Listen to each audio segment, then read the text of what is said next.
everyone. Thank you for joining us. You're watching News Generation. My name is Ifwa Akwai Harrison. Coming up, Minister of Education tells heads of basic schools to stop using English to teach pupils early. You tell us your views. I think it's not a good idea because when we go to foreign countries, we can't be speaking our local languages there because they don't know it. But before that, Accra Metropolitan Assembly increases waste collection fees by 60% in a bid to solve the capital's sanitation problems. Depends on how they are going to go about it. If it's just rubbish in people's homes that they are going to take care of, then it wouldn't make much of a difference. Cholera is on the rise, but are young people taking the necessary precautions? We've been finding out. And young people get the chance to learn programming. Highlights of the Chalewote Festival and our Brazilian adventures come to an end. So sad. All on today's episode. My name is Ifwa Akwai Harrison. Please stay with us. News Generation, supported by Cowbell with Vitarid. Remember, you can find us on social media. We're on facebook.com/NewsGenerationGH. Also find us on Twitter at NewsGenGH. Now, the Accra Metropolitan Assembly is to set up a waste committee in every area in the capital. This is to ensure effective waste management in the city. The Assembly has also increased waste collection fees by about 60%. But how far will these steps go to improve waste management in Accra? I live around New Boy Town area, close to La Paz. And the sanitation condition around there is not very good. It's poor. The sanitation situation in my area is not extremely bad. It's manageable. We can handle it. It's not as bad as other areas in Accra. Waste management in the capital has been a problem for years.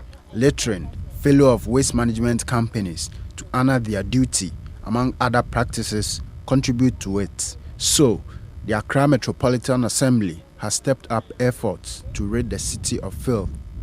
This follows the outbreak of cholera, which has killed about 50 people. A sanitation standard implementation committee will be established in every area as part of intense waste management efforts. He has also formed a sanitation standards implementation committee at the grassroots to ensure that no waste is left in the community at all. And they are to serve as pressure group within the community to ensure that contractors provide services, and for that matter, to also ensure that waste generators pay the contractor for his efficiency and reliability. Officials of the Waste Management Department of the Assembly said the increment had become necessary due to increases in fuel and high cost of spare parts. First-class residential areas like Airport, Cantonment, East Legon will be charged 100 cedis.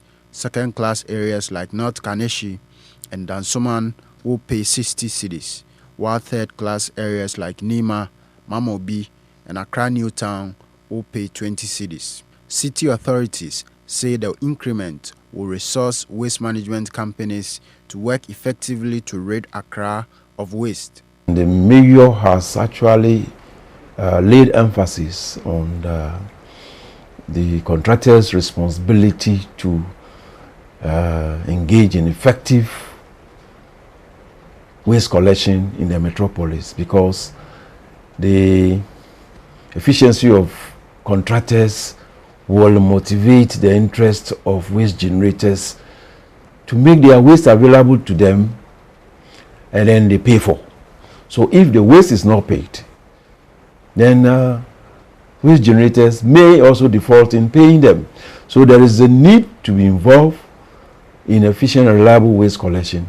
But just how far can this increment go to ensure effective waste management? If before they were collecting the rubbish well and they increase it, I don't think it's going to make much of a difference. But then if they say they are increasing the price and before they were not collecting the rubbish well, and the price we are going to pay is going to help them to work on their vehicles, collect the rubbish, then it will help. It depends on how they are going to go about it. If it's just rubbish in people's homes that they are going to take care of, then it wouldn't make much of a difference because people still walk about, and when they just buy pure water or something, they drink it and then they just throw the wrapper somewhere, like around. The assembly says it will prosecute households that fail to pay the new fees being charged.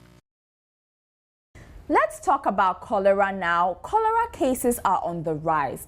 Over 6,000 reports with about 50 deaths in Accra alone. Why does this issue seem to be getting out of hand? Well, we went to the Kolegono beach in Accra to find out how young people are handling themselves in this cholera season. Abysmal personal hygiene and poor sanitation practices have been identified by health experts as the causes of these cholera outbreaks. So what about children in this community who are the hardest hit on cholera outbreaks of this nature come? So I've been speaking with some of them.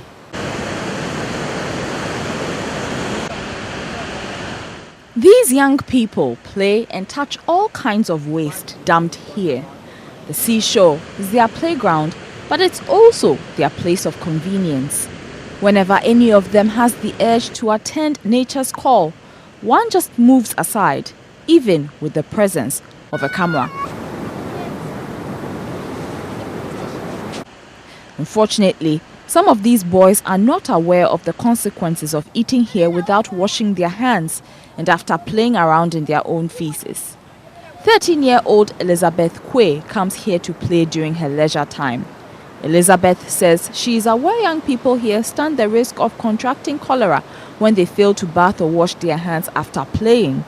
She says she even knows a man who has died from cholera. When they went to the toilet, they don't wash their hands. When they put their hands on the floor, they don't wash their hands. When they are going to eat, they don't wash their hands. Elizabeth tells us she has not really spoken to her friends here about the importance of good hygiene, but now she wants her colleagues here to do better. I have to tell them that when they eat, they should wash their hands.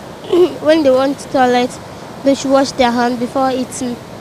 When they went to urinate or when they play on the floor, they must wash their hands before tasting or eating something.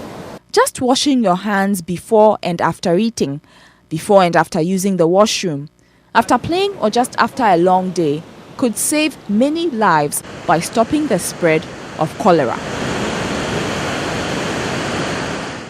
Wow, did you see all that filth on the beach? Terrible.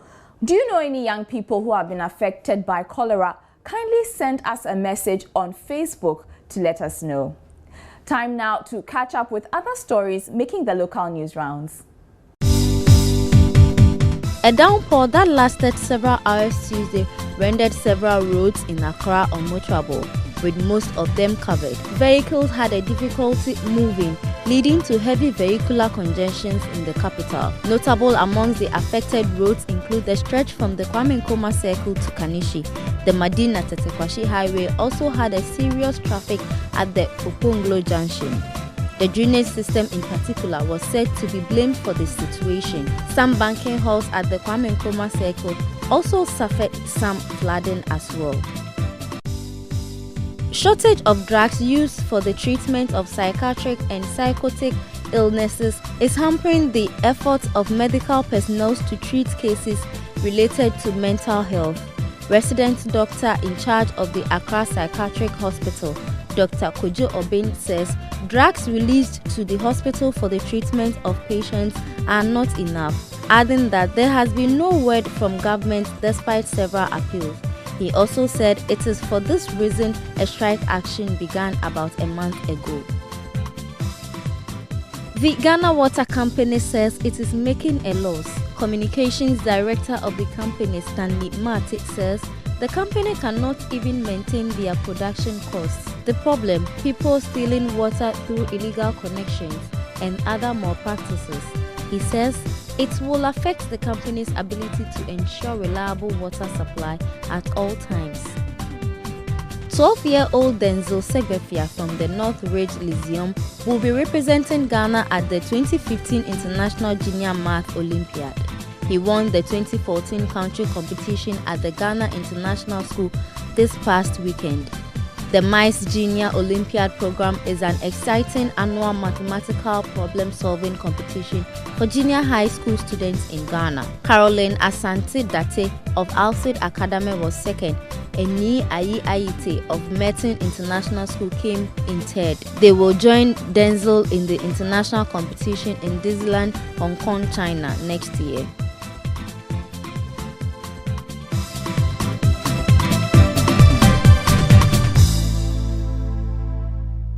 No English in basic schools. That is the directive that has been given to heads of basic schools by the Education Minister, Professor Nana Jane Opoku-Agyeman. She says the English language is being taught too early, making it difficult to prepare students adequately for higher academic learning. Eric has been having a discussion with some pupils from Christ the King International School on what they think about this. Here's what's up. The Minister of Education, Professor Nana Opoku-Agyeman, has called for the use of local language to be used at all basic levels. And I'm here at Christ the King International School to speak to some people about their idea about this proposal by the minister. When you heard the minister calling for this proposal, what came to mind when you heard it? Ideally, I thought it wasn't a good idea because everyone is used to speaking English and everything. But then in our BEC results, we often find ourselves failing in Ghanaian language, and we are an independent African country. We need to take pride in our local language instead of limiting ourselves to the language of our colonial masters. Therefore, I think it's a good idea to introduce Ghanaian language early. I also thought it was a bizarre idea because most of us are used to thinking that school deals with English and no other, language apart from English. But then, as I thought about it, I realized that people express themselves better when they are using their mother tongue. That is the reason why most of these pidgin languages are there to express themselves really well. Because some English languages we use, it doesn't really give meaning to what we mean. I actually thought it was a good idea because once they teach in our local dialect, they are able to understand what is being taught better. Well, I think it's not a good idea because when we go to foreign countries, we can't be speaking our local languages there because they don't know it. And so I suggest that we should speak the local language at home with our mothers, and the English should be taught at school. With the local language that is spoken at home, it's not all the parents who normally speak it with their children. Some even find it difficult or even embarrassing speaking their own mother tongue with their children. I think the parents should be educated on it, that at home they should speak the local language with their children, and at school the English can be taught.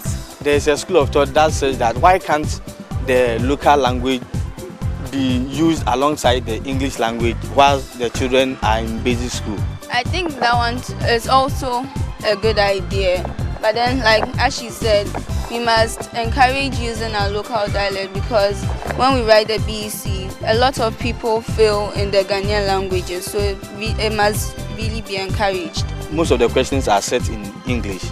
So in that case, are the questions going to be translated for you people to understand? If you use the mother tongue to explain certain English terms, they will be able to write it well because it has been given a meaning in that our language, so they'll be able to write it properly. If the exams are in English, there will be no need for translation because English will also be taught.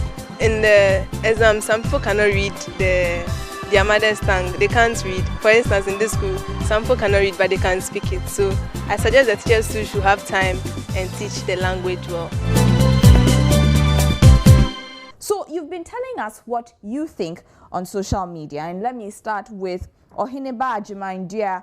I think it is not a good idea because at that age, the pupils are very active and always ready to learn anything new. So if they are taught with a local dialect, they will end up learning no new thing. And when that happens, they won't be very lucrative to the country. Splendid Frimpong Dia says, I second you. So that's to Ohineba's comment. Now, Raymond Ativo says, we are not having one indigenous language. apart from English. And so does that mean that BEC papers will be set in local languages? No, it does not mean that. Obinsre Benjamin says, I think it is good to use the local language, but shouldn't use it at any time. We students sometimes do not understand things fully when they use English language to teach us at all times. But I think we will get a better understanding when the local language and the colonial language, English, is used to teach us. And I think you mean at the same time. Okay. Daniel says, I think it's a good idea because it's going to enhance understanding. Nana Magenta says, I think it's a good idea. China is still doing that, and I think it is good. Webby Kid says, we need a national educational program developed for the next 30 years. It is like we are in a state of confusion. Last time it was 3 and 4 years study duration for SHS. Now it's local language as a study language for basic schools. What is all this? We at Webby Kids Club say no.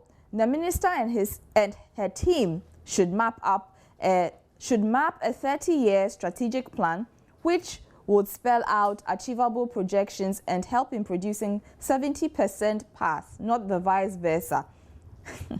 Okay, that's a long one from Webby Kids. Daniel Odonko says, Ghana Minister of Education, the world is moving forward. English and French should be the medium. Our local language should remain a subject. Please emulate the advanced countries and learn. We are living in a digital and global village. So those are your comments coming on Facebook. Thank you so much for sending in. Still to come, landmark of the week after this.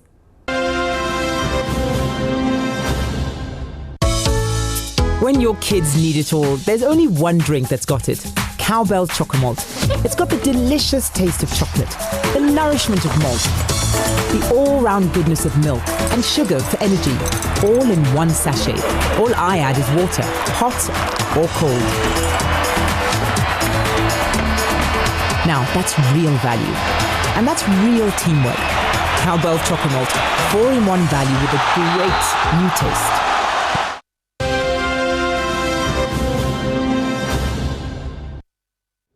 Do you have a computer?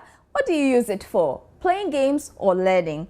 Well, some children had the opportunity to learn about programming at the Children's Art Festival last week.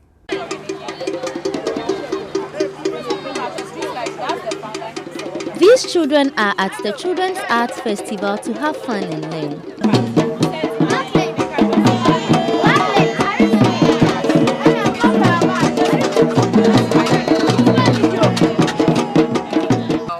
Like how 13-year-old Stephen Goddo is one of them, and he's been looking forward to trying out something new. So here at the Children's Art Festival, he is learning how to simulate traffic lights using computer codes. This is his first time. This negative is from here, and this negative comes where? Good. So this shouldn't be here.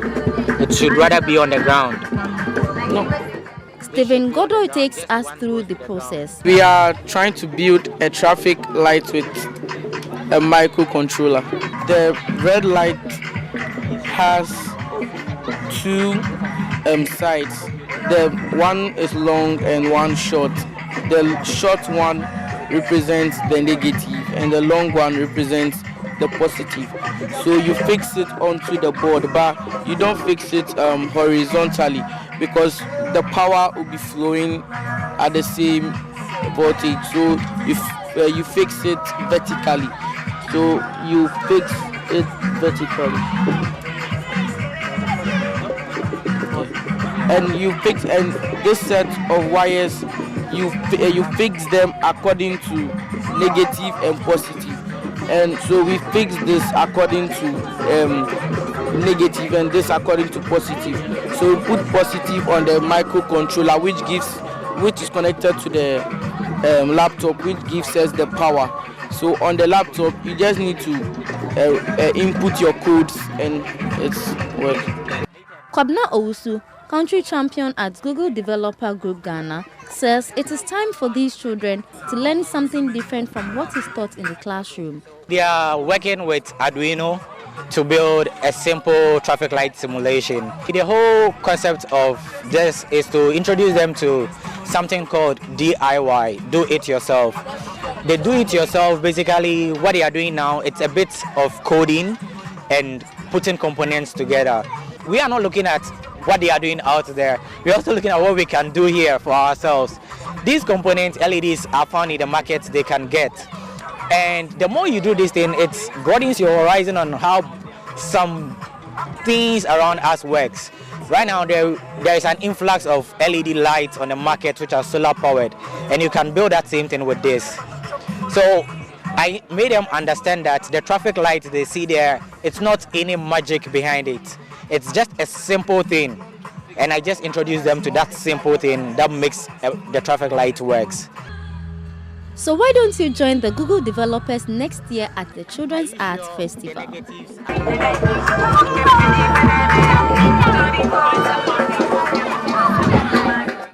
Do you like animals? Which one is your favorite? Maybe you can decide which one of the many species of wildlife you would like to see yourself someday on this week's landmark, the Sao Paulo Zoo.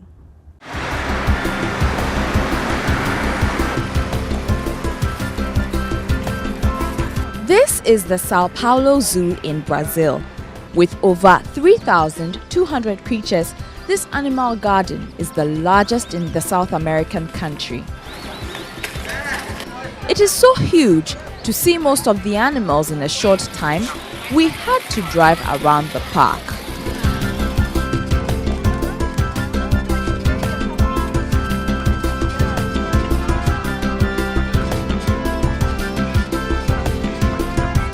The tour takes you to see most of the park in 20 minutes. See the giraffe, the rhinoceros, the African elephant, the Asian elephant, the wolf, a fox species, some crocodiles, the feline, and a few other wild cats, and the cheetah. The rest of the journey needs to be made on foot. Walking, you can see a lot more, such as the various species of monkeys on their island.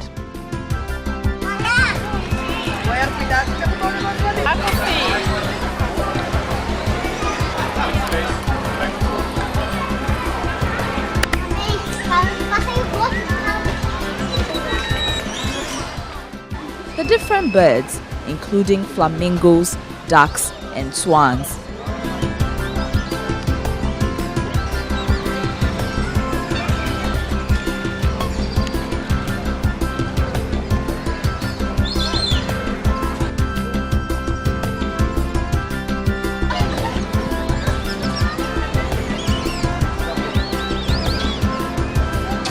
Apes, including chimpanzees, the orangutan, and baboons. Also see the hippopotamus and tiger. If you walk further, you would see the lion, but you would probably need another whole day to see that. The Sao Paulo Zoo was officially opened on 16th March 1958 with 482 animals.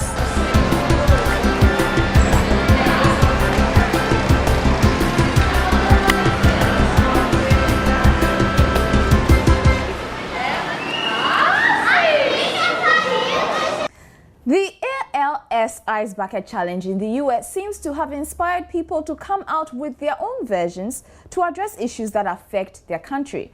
One such place is India, where a rice bucket challenge has been launched. The charitable initiative is tailored to meet the country's specific need of feeding the poor.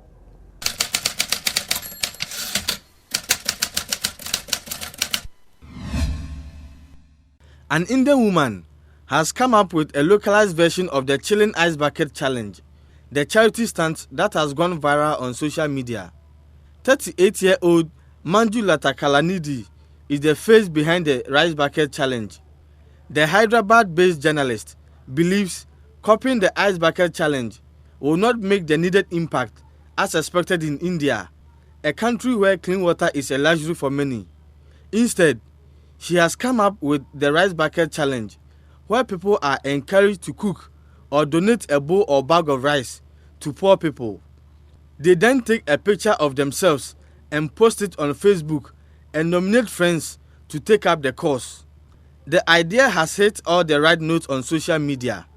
Its Facebook page, created recently, has already amassed nearly 7,000 fans in less than 24 hours. Manju says she chose rice for the donation because it rhymes with ice and is an integral part of South Indian diet. The challenge doesn't produce spectacular videos like the Ice Bucket Challenge, but if it catches on, many hungry stomachs will be fed. Let's take a trip to the world of sports, followed by more news from around the globe. Ghana has put in a bid to host the 2017 African Cup of Nations tournament. The Confederation of African Football earlier this week urged interested countries to put in their request after the withdrawal of the original host, Libya. Ghana joins the likes of Algeria, Tanzania, and Kenya to bid for the competition scheduled for January 2017. Ghanaian boxer Michael Aite Okan, popularly known as Aite Powers, has been granted a bail of 50,000 cedis by an Accra Circuit Court. Aite Powers allegedly took money from two individuals and failed to honor his promise to secure them Australian visas. Aite Powers has been charged with defrauding by false pretense and will reappear in court on September 22. Manchester United have signed winger Angel Di Maria for $99 million from Spanish giants Real Madrid for 5 years, making him the highest signing in English football. The Argentine winger passed his medical on the same day his new side was humiliated by third-tier side MK Dons in the Capital One Cup by 4-0. Di Maria is likely to play his first game against Burnley on Saturday and will be expected to help a struggling United side to secure their first victory in the Premiership. Liverpool manager Brendan Rodgers says Italian forward Mario Balotelli has his last opportunity after completing his move from AC Milan. Rodgers admitted it was a calculated risk after signing the 24-year-old, but was hopeful the player was not going to repeat the controversial behavior he put up at Manchester City. Balotelli has been signed on a 3-year deal for £17 million.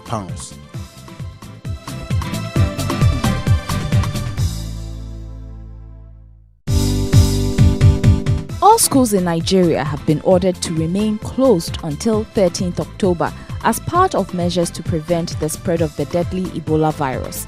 The new academic year was due to start on Monday, but the Education Minister ordered the closures to allow staff to be trained on how to handle suspected Ebola cases. 5 people have died of Ebola in Nigeria. A 9-year-old girl in Arizona, USA has killed her shooting instructor by accident. She lost control when the instructor was showing her how to use a high-powered submachine gun. The 39-year-old instructor was shot in the head and died after being airlifted to a hospital in Las Vegas. The girl was at the shooting range with her parents, who filmed the lesson. Many firing ranges have strict safety rules on instructing children. It is not clear what age limit the range has. Hundreds of people attended the funeral of Michael Brown on Monday. Brown is the black teenager who was killed by police in Ferguson, Missouri. Brown, 18, who was unarmed, was killed on 9th August after being stopped by a white police officer for walking in the middle of the street. His death sparked days of protest and violent clashes, but tensions appear to have eased in recent days.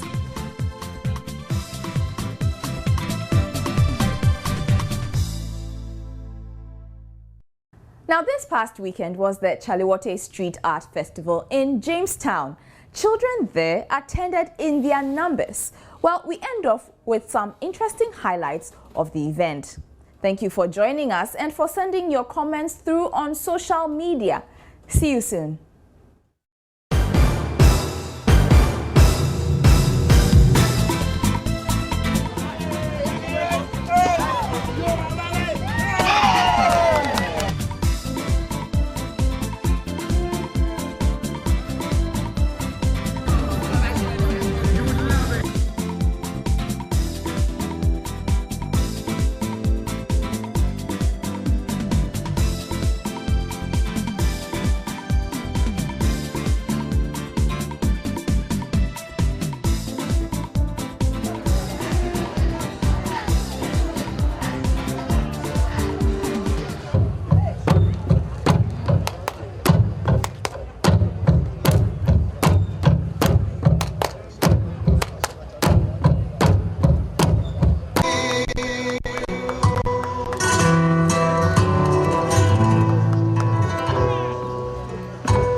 Supported by Cowbell with Vitarid.